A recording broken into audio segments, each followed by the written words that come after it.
wanna be responsible for one of the plaques on the wall. One trophy ain't enough, need my name engraved on the mall. Nothing's out of my reach. Miss T laced me with this pour the bra. Strong core on point, but I never fall. Shot say to the phone whenever destiny calls. Cause I wanna be the GOAT. So if they on stage or in class, the missions, no notes. Look, Studiotypes, yeah, you know who we are. Expectations for greatness, aiming for Mars. So at minimum, we landing on the stars. Yesterday's limits ain't today, so we gotta raise the bar.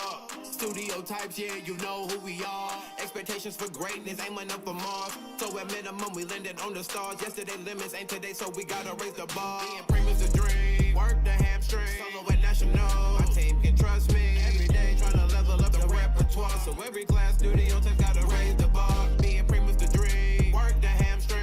Solo at national, my team can trust me. Every day trying to level up the repertoire. So every class, Studiotypes gotta raise the bar.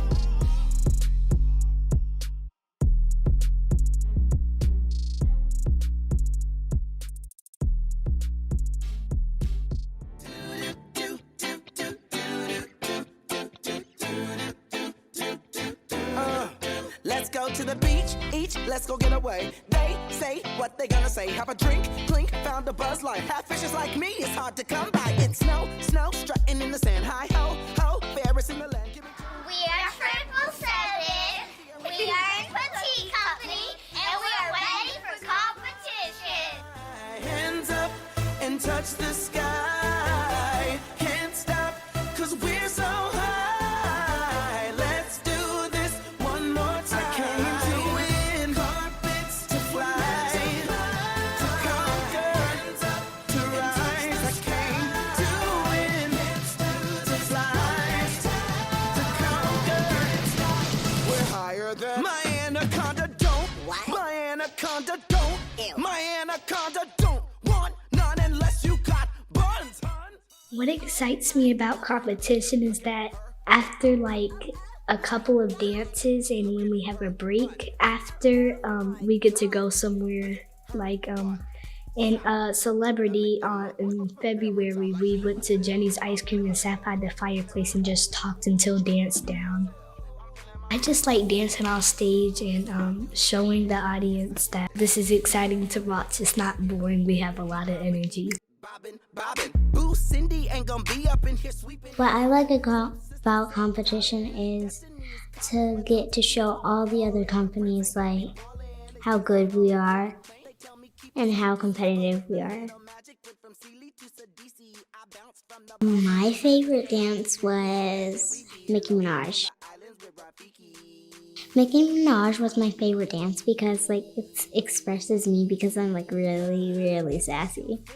Next time, glue it on. Fairy godmother, can you get your girl a Louboutin and make it out of glass, glass, glass, glass, glass, glass, glass, glass, glass, glass, glass, glass, glass, glass. I endorse these slippers. I endorse these slippers. I am Cinderella and I support these slippers. I endorse these slippers. I endorse these slippers.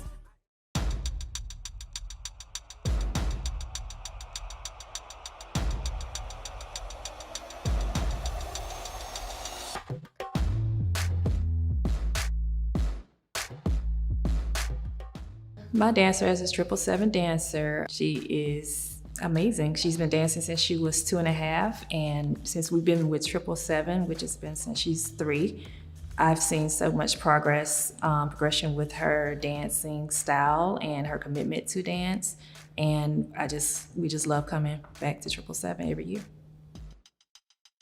We've been a part of 777 since Erin was 3, so about 5 years now. My dancer schedule, she is here Mondays, 5:30 to 8:30, and Saturdays from 11 to 3:30. So she is here quite often. Erin's dedication to 777 is good. She loves coming, she loves the staff, she loves the teachers. She definitely loves her friends that she's made over the years, and the staff spoils her as well as other members of our family. They just love her, and we love them.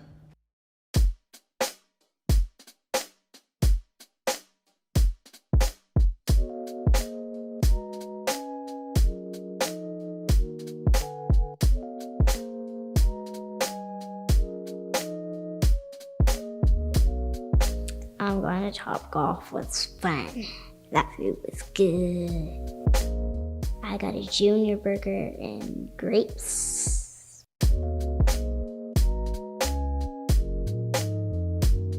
The better golfer out of my family is definitely my dad.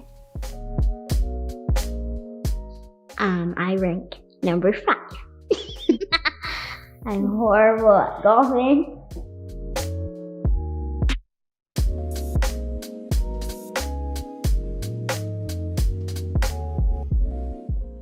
Competition positively affects my dancer. She is committed to dance. She is committed to performing. So she goes into this whole mode of, once she gets her hair done, she is very committed to the process. She's very anxious and very nervous, but most importantly, excited to perform with her friends. And she just has a natural high that whole weekend.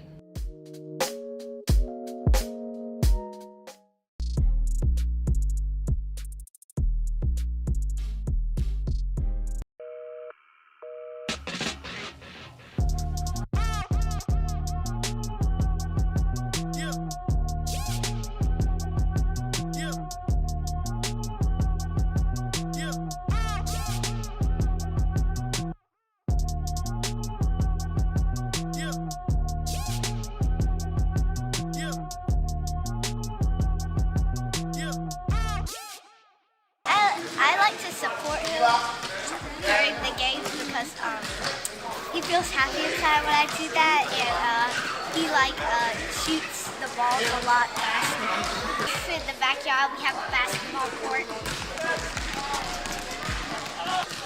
I think he works as hard as me because he's always trying his best and he's always tired after doing it. Now he can practice up to 20 hours a week. Noble finally got his own thing where he's not following Navi all around the city. But it's fun. I need an assistant, but it's fun. Noble's been doing basketball just this past year, and he started soccer when he was 3 years old, but we paused it because of the pandemic. So now he's able to get back out here and make up for lost time.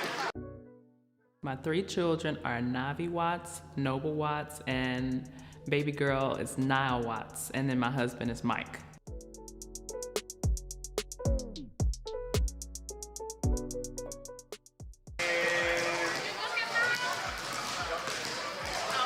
Navi Watts is a powerhouse in my opinion. She's a passionate, soulful dancer. She's more passionate than technical. She does everything she feels, and I love it. So Navi's schedule is 5:30 to 8:30 Monday nights, and then Saturdays 11 to 3:30, and occasionally we'll have practices on Saturday and Sunday, so it can be up to 20 hours a week sometimes. She's really dedicated because the hours are long. I check in with her a lot to make sure she's okay. I mean, it's a lot even for an adult, but she's dedicated and she wants to know when she can go back even after 8-hour practices.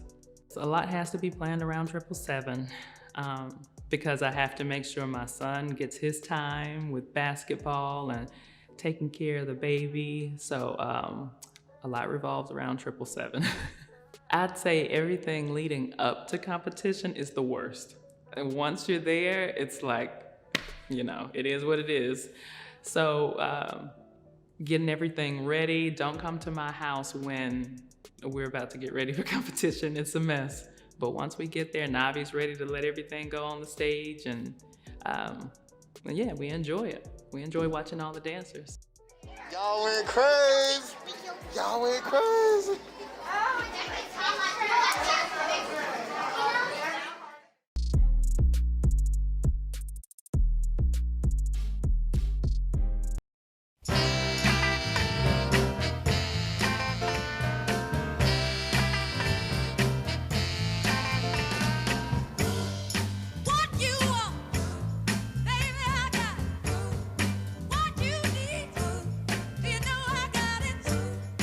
All I'm asking, spoil a little respect.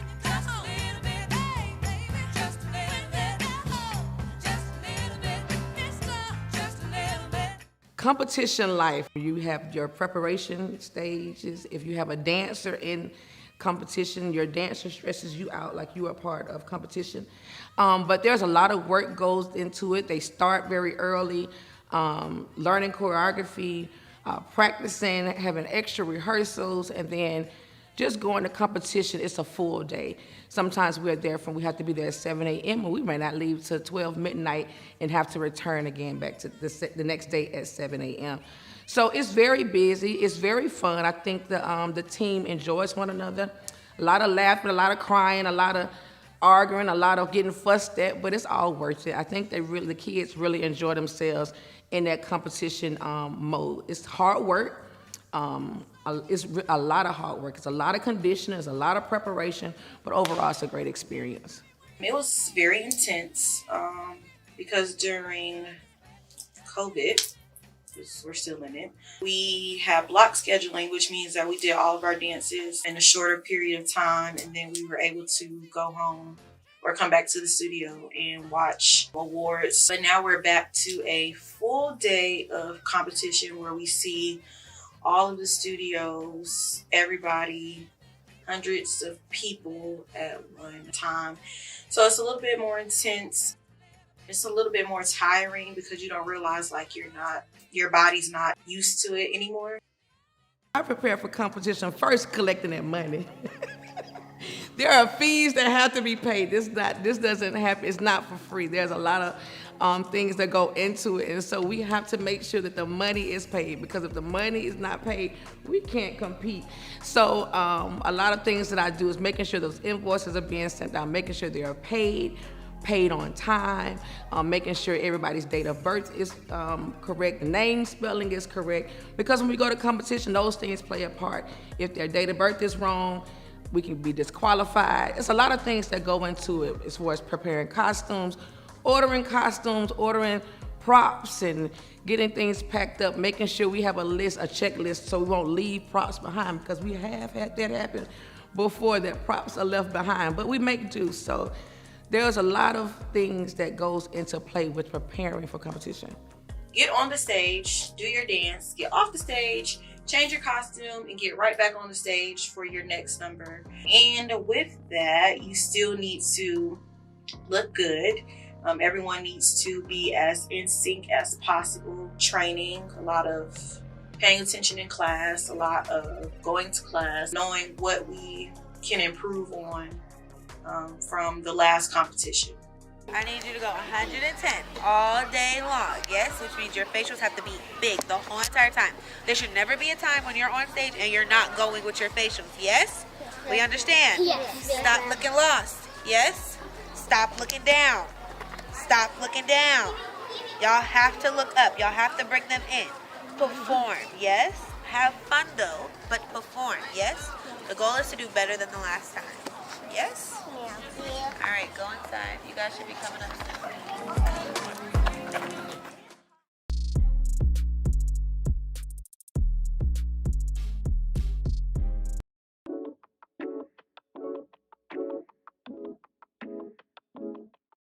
So initially we already have 7 companies, and having 7 Tween made us create a company where dancers are in between being a teenager, maybe they should be in premier company, but there are just like a select few of kids that work extremely hard and are always being chosen in their group of friends or group of dancers when they were in their previous companies. So what we started doing was pulling those dancers that are just a little bit crazy, a little bit extreme when it comes to dance, and pull them out of those companies and put them into 7 Tween. So it's 7 dancers, just 7 dancers from all companies, but they can all hang together. They are forces to be reckoned with, and we can train them just a little bit differently since their abilities and their execution is just a little bit higher than the average dancer. Funny story about 7 Tween. I was judging in San Francisco, and Tamara FaceTimed me during my break, and she said, hey, we're gonna come up with a new company. And I'm like, okay, I need you to name it. And I said, oh, okay, no big deal. It was a big deal, but no big deal, sure. I had sent her a name. She didn't say anything, so I was like, oh, that's a no-go. I think it was like something eleve, or yeah, it was a dance term, but I was like, something is telling me eleve. And I think she didn't answer it, and then I brought it up again. Like, I really like the word eleve. She didn't answer it, so I was like, oh, okay. And then right before I was about to start back at the judges table, I was like, 7 tween. They're in between. There's a cartoon called 16, and it's like the number 6, and then there's teen. And it made me think about the cartoon, and I was like, 7 tween. It makes sense. It makes sense to me. She's like, oh my God, I love it. So 7 tween, they are truly our newest company. So they're always going to be like the founders of 7 tween, because we've never had a 7 tween before. And these particular dancers I've worked with for a long time. Unfortunately, I didn't get to work with them this season, but getting to see them dance, particularly It's a Look, I was like, who are these kids right now? I don't even know who these kids are right now. They definitely exceeded my expectations. I have worked with all of them in the past, so it's great to see how they have taken what they were in the past and elevated it even more. See, I love the word elevate. Elevate. I love that word. I don't know why.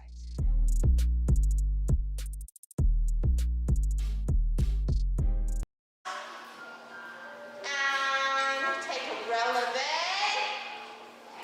Way up high to the ball of those feet. And hold the center. Your heels are looking at each other. You're turned out from the hips. And release. Nice. 1, 2, 3, 4.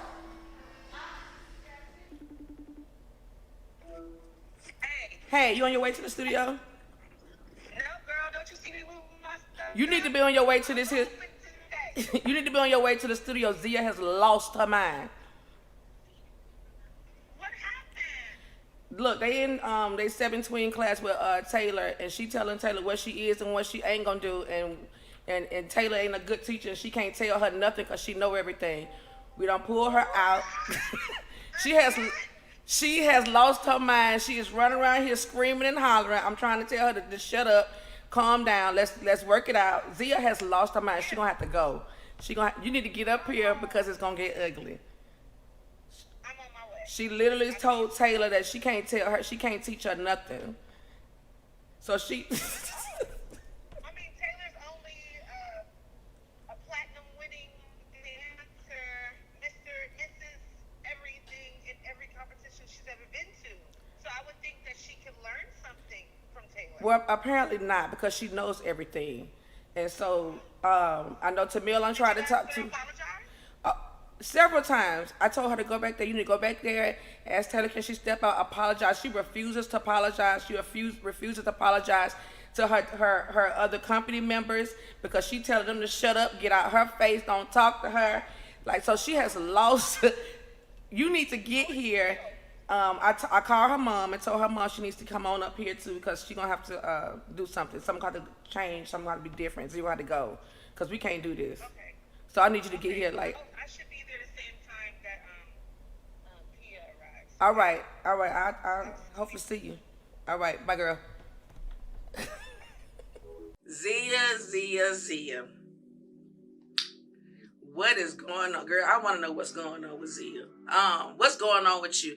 I think because that 777, we produce amazing dancers.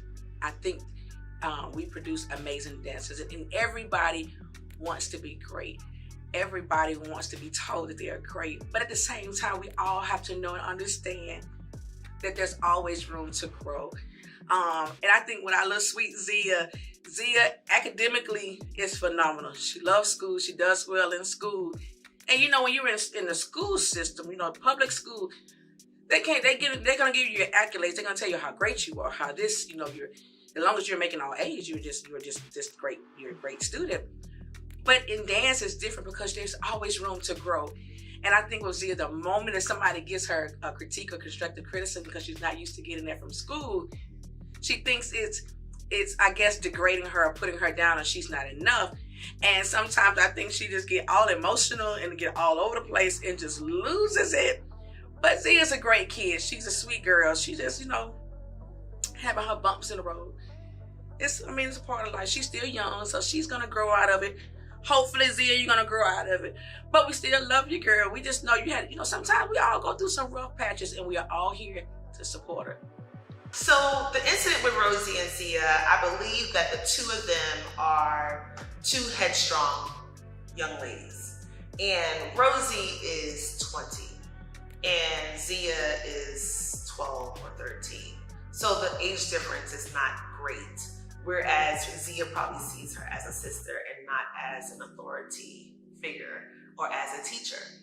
But Rosie was the sole choreographer, along with Ezra, was the sole person that spent the most time and choreography with Seven Tween.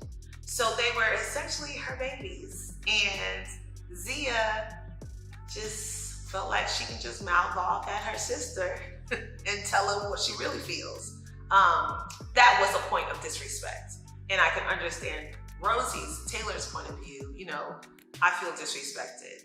And so when we kind of tried to like separate the two, understand what's going on, that's when the disrespect from Zia went to a level that was something I didn't appreciate. And unfortunately, that's what caused me to suspend her from attending group. Are you sad today? You not sad? Not sad about anything? Well, you gotta go to rehearsal tonight, and are you a little sad about not being able to go to the competition? Mm-hmm. You said mm-hmm. Yes. Yes. Why are you a little down? Because I won't be able to perform with my teammates. Well, do you think it's fair that you're being suspended and that you're not gonna be able to perform with the teammates? No. Why don't you think it's fair? Because I wasn't the only one that was doing stuff. I'm kind of mad at you because I feel like I done paid my money and then now I'm not gonna get to see you perform. I'm not feeling it. You gotta get in there and do what you're supposed to do because I'm not with it. If you got a problem, you gotta learn to do it in a respectful manner and talk and tell your feelings. How did you initially feel when Ms. Cameron said you're suspended and you're not gonna be able to go? How did you feel about that? Well, I felt bad because I felt like didn't want to not go. I didn't know how my team was going to do without me being there. I'm just letting you, I just want you to know the seriousness of the fact that you're not going to be there. Your whole group is going to be. No, but life goes on. I'm going to be at the next competition. You won't. It's not like my whole life going to stop. You don't like to talk about difficult things and your feelings, do you? Why not? You about to cry? There's no reason to cry. Oh, Zia, don't start that crying now. Please don't start crying.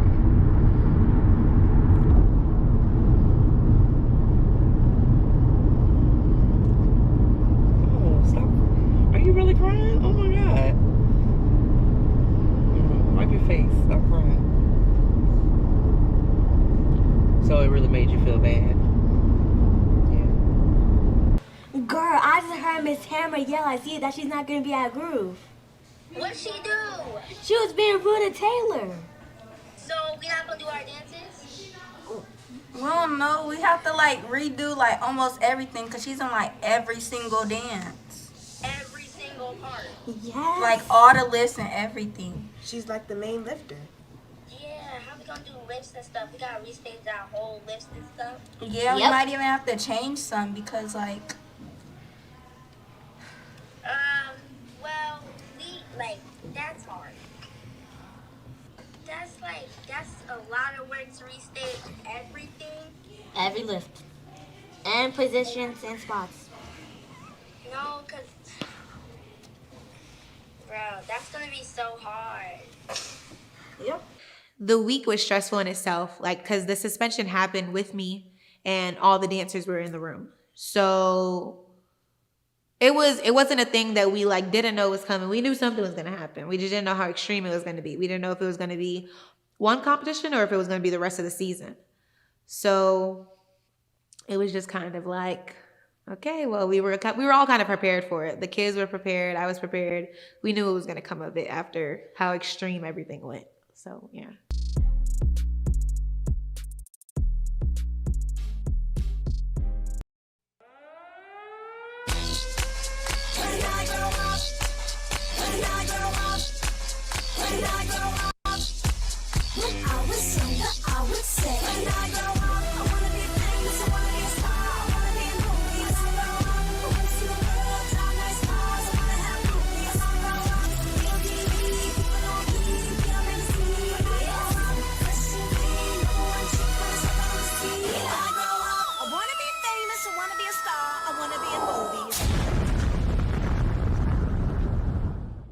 So normally a normal competition day would be a Friday, a Saturday, and a Sunday. And we would dance probably for 2 hours, break for 3 hours, dance again for 15 minutes, break. Dance again for an hour, awards. Usually Fridays end at 11 o'clock, Saturdays end at midnight. And that's ending the competition, not getting to your room, getting to your bed, being back again in the morning at 7 a.m. in the morning to do it all over again and to end probably around 8 o'clock on a Sunday. Surprisingly, dancers love competition season. They're not tired. It seems that all the dancers that run around, they have this energy pack in them, and all the adults are exhausted because we're doing the work too, right? Yes, they're dancing on the stage. However, we're the ones that are going to get their food, making sure they meet their call times, making sure we meet the schedule. So that is grueling for us in itself. So keeping the kids sane, their parents help. I only have the kids and my staff only has the kids if it's an hour or two before they perform. After they perform, they're not ours, they belong to their parents. So it's an easy transition there, but it's hard because it's a long day. So we're at Groove and Rosie is always doing a TikTok video and I never want to do one with her. And we were waiting between performances. We did a performance at 8. We were waiting for a soloist to go on at 10, and then an award ceremony happened at 11. So nevertheless, we were there since 6 a.m. that morning, so we were exhausted. Just had a great dinner, and I told Rosie, come on, let's go. I'll do a TikTok with you. And she made up the choreography, and we posted it that night. And it just went viral. It was amazing to see. And we cracked up about it because we didn't want to do it. I didn't want to even be there.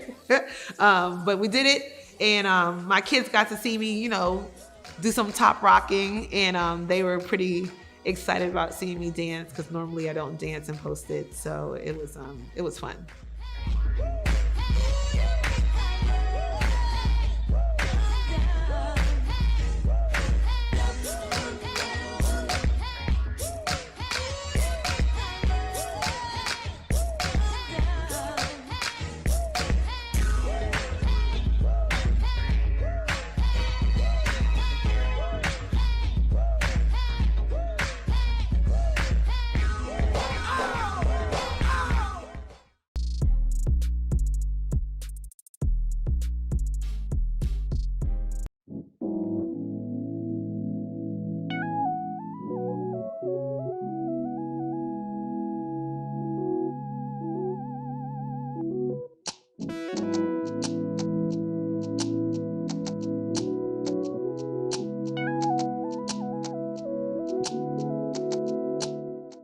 racism in general is the kind of thing that you don't think will happen to you, or you think that it just used to happen so much and it's just not a thing as of right now, but it's so big right now, and especially amongst like younger kids and even adults, like it's just really bad. And the first competition that we went to, hearing like little girls talk about our girls on stage, or saying that black studio or this and that, or they're good because they're black, or they're good at hip hop because they're black, or they can only tap because they're black, or they're gonna win this because they're black.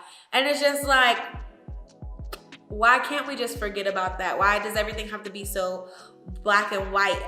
It was just very disgusting to me. People don't understand how hard it is for like predominantly black schools. Like, these kids are rude, and it's like, you just would think that our kids wouldn't have to go through that stuff anymore. Like, they would have to go through the racism or being body shamed by their peers, like kids their age. It's so bad. I was pissed, like legitimately pissed, because just hearing it over and over gets you more mad. Just like, wow, okay, y'all say this for fun, which means just imagine what they're saying at home if they felt so comfortable to say it, and I'm standing right here in front of your face and you're saying it with no care in the world. As a predominantly black studio, I would say we experience tons of racism. Even when just walking in the door, through the doors, you'll already get parents like looking like, where's the normal dancers? Like, they're not used to seeing a full black company or a full people of color company.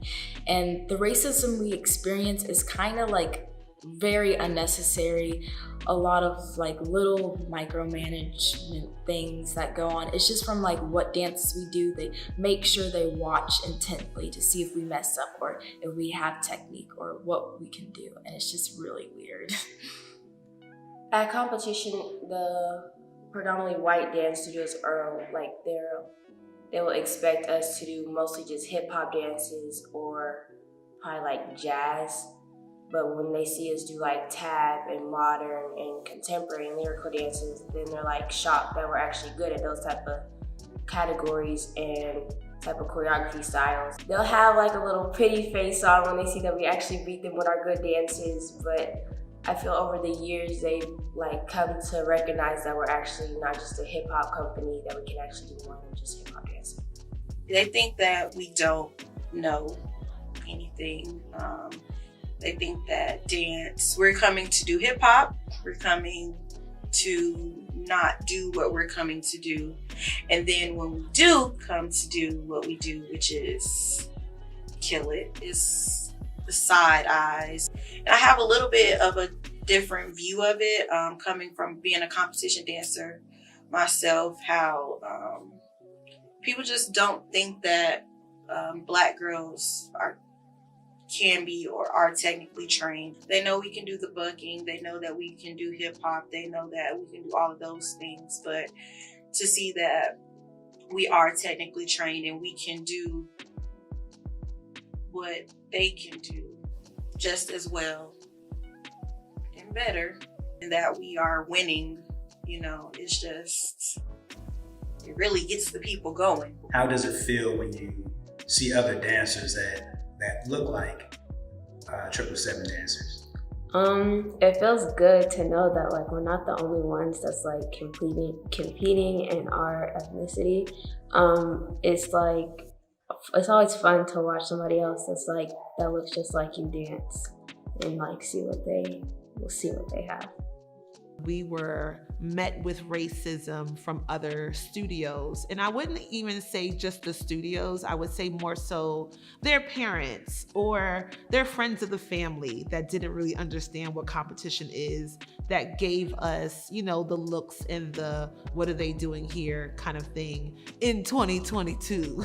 It's crazy. I would say across the board, going to competitions, that is a thing. We are a studio made of predominantly Black dancers, African American dancers.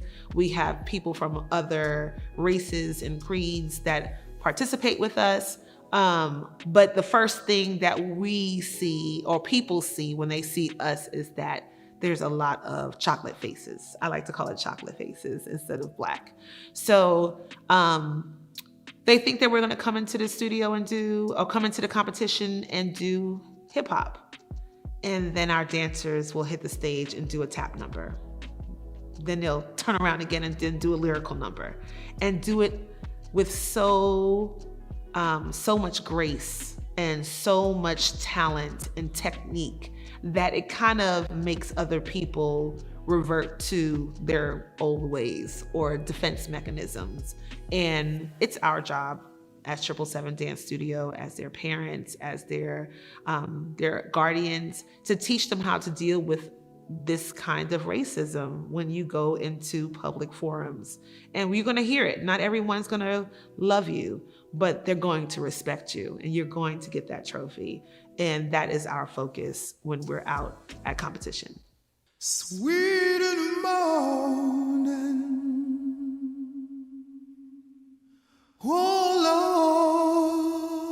Lord, it's sweet in the morning.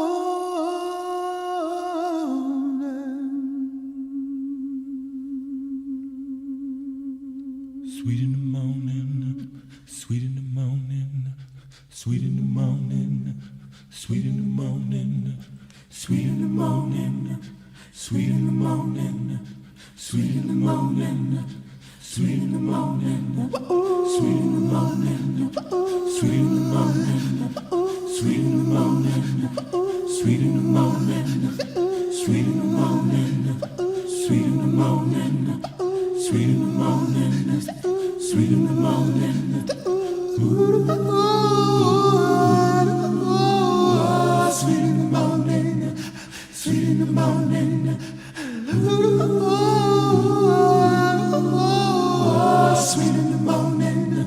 sweet in the morning, sweet in the morning,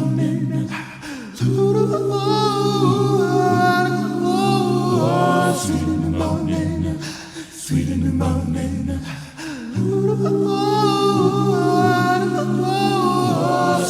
morning, sweet in the morning, sweet in the morning, sweet in the morning,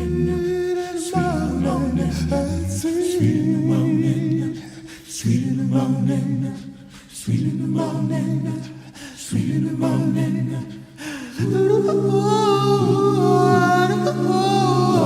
Sweet in the morning, sweet in the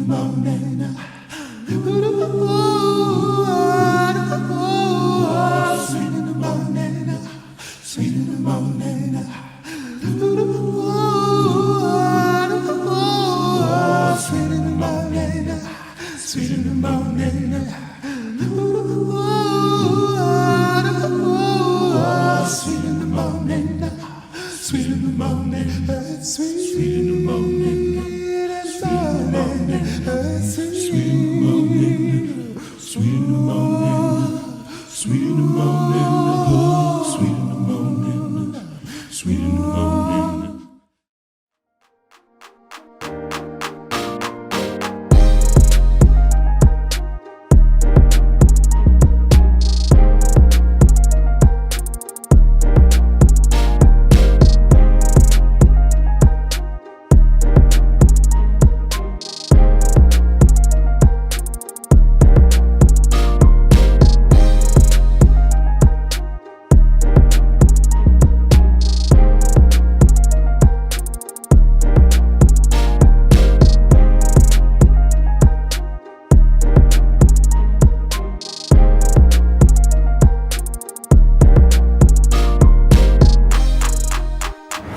Next time on Studiotypes Raising the Bar.